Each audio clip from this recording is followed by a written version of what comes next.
same shot to me with different colouring. All the truth of it. Well, plenty of stars showing here. Now, is this real or is this fake?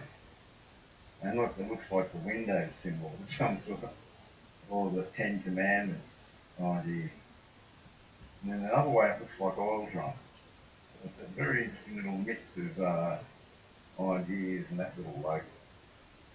Right, welcome back to Knowledge. And I was just watching a video by Jungle Surfer there, right? And this is a very interesting thing what he pointed out here on this space image. Because this is obviously like what Jungle says there, like the Moses stone tablets, right? Or like a Bible, right? That's basically what this sort of symbolises. Of course, Bible contrasted with all the space idea and the stars and that, right? You always see, right? Matthew 14:29. Yeah, as I always could, right? Come, said Jesus, and Peter got down out of the boat and walked on the water, right? Of course, when you have these images here, right? This is basically a recreation of that stuff out of the Bible there, right? That's basically what it's like. It's a recreation of these passages with the chapters and that with the Bible, right? Now he's getting out the ship, or getting out the boat and going down and walking on the water, right? Because of course the moon is actually water, right?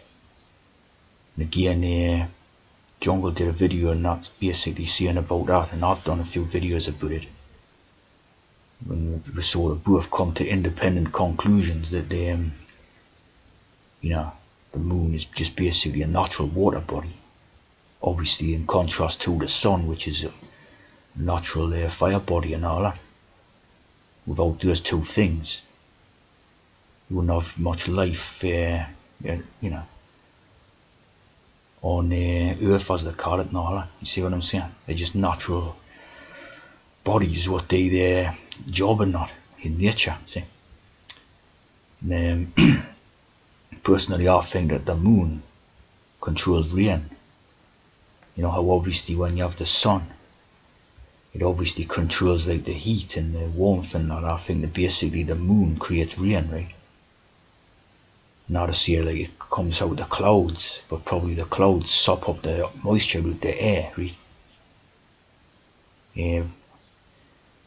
But I would say that when you have rain, it's coming off the moon, right? Because it's like I say, it's made of water type of thing, right? So all these images and that are fake as, obviously, right?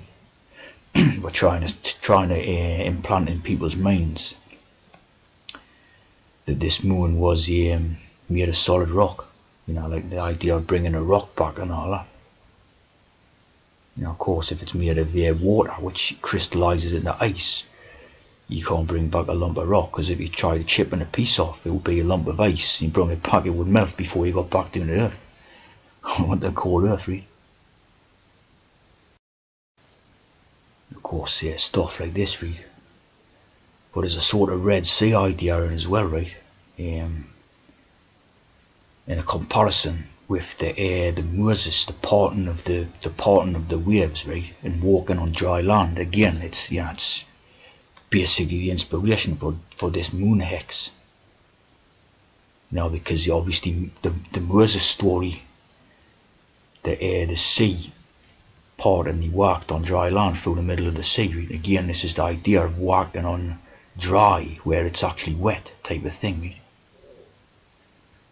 A wall of water on their right and on their left. Again, a lot of Masonic symbolism in this, of course, right?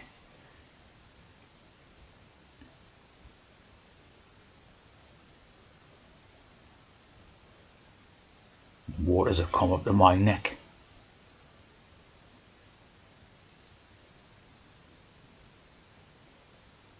But this one, like the Matthew one, getting out the boat and walking on water, seems to be the main one, right? So look for any Matthew type of ideas with astronaut, right? the Matthew Stewart Dominic. Of course, like Stewart tea drinking type of thing. And the Dominic, the CK. And the Domai, the duality. The domination, Matthew Stewart Dominic. Of course, total hex. Just another sort of pretty boy actor type of thing, right?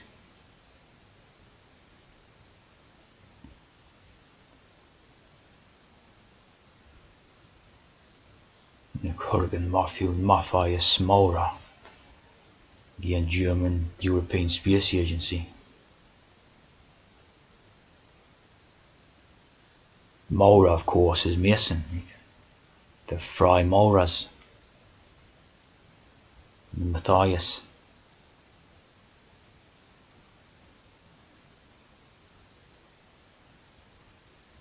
A hex in the 80 from Kent. Managed to contact a NASA astronaut. So again, hex.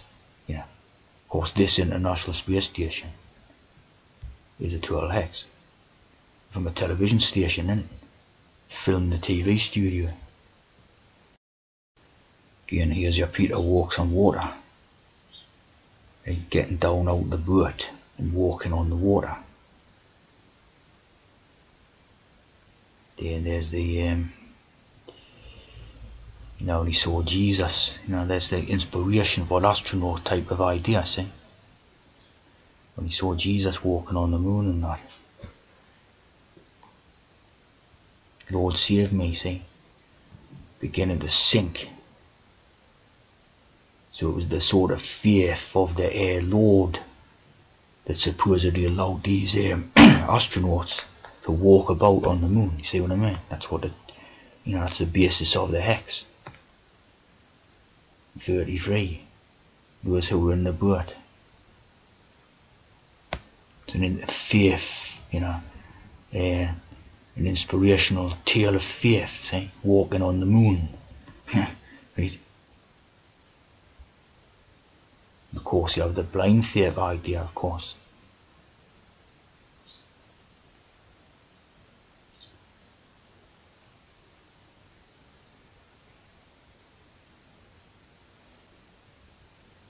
Miracles happen when we're willing to step out in faith.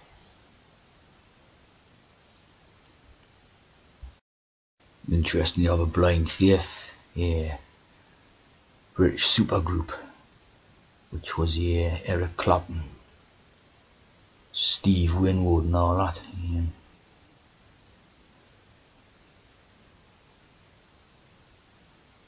Eric Clapton, Ginger Baker, English supergroup, the Blind Faith. And they were about in 69, really, same time as the moon landing. So obviously all part of the hex, really.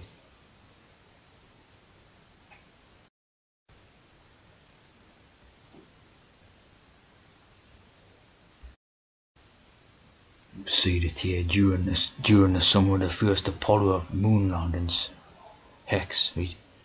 A band called Zorga and Evans sat at the top of the charts for 6 weeks from July 1st, right, all the way through that moon landings thing, right? So they were there before it, right, all the way through, and called it with a song called The Year 2525 777.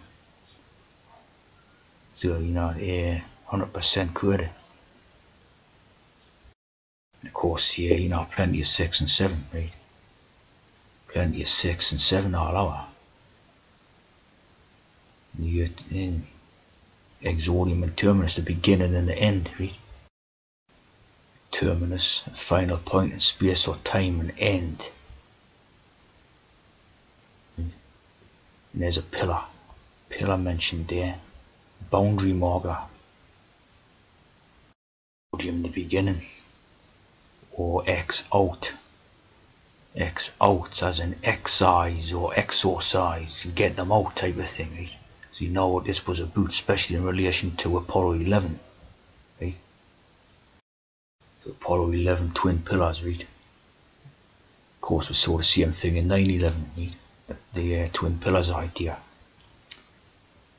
Because obviously, it's representing the T's and naturals, the war for dominance type of thing, right? And obviously the overall intention to get, to just basically eradicate all naturals from the world and that. Zorgo and Evans, there's a 777, there's a 777, right? And Evans, like John the Evangelist, totally corrected, right? The white whale, again, like the space ideas and the sea ideas. And,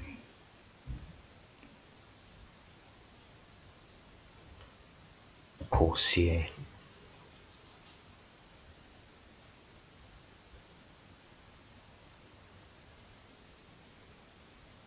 so this was the time of the moon landings hex, right? This was the top music song. Little kids. Again, one of these brainwashing tunes and that. Like Evans, like the John Evangelist. Of course, Evans. Patron saints of Freemasonry. So here's the song, right? And as you can see, the pillars straight away in this sort of strange, moon-like atmosphere, what they're trying to create type of thing, right? So as you can see, right, here, very, very created song, absolutely. One of the most brainwashing songs of all time, right? And this was the #1 on the charts at that period of that moon hex. Here you have Blue Peter, right, which was obviously the famous children's program, right? There again is the boat where Peter got out the boat and walked on water, right? The Blue Peter, John Hunter Blair. And this was broadcast first in 1958. It was definitely growing strongly at that time, right? That 69 period and all that. You get this Blue Origin thing, right? I'd never seen it. Blue Origin it's called, right? And look at how hex like that is, look what that looks like. But apparently it's about the flew people into space, Blue Origin. Blue Origin, right? Including William Shatner from Star Trek, right? So, total hex. Back with sort of origins of science fiction on TV, basically. William Shatner, and apparently had feelings of grief after flying into space, so he felt like blue, you know what I mean? Sadness, emotions. So unbelievable hex, right? And of course this is the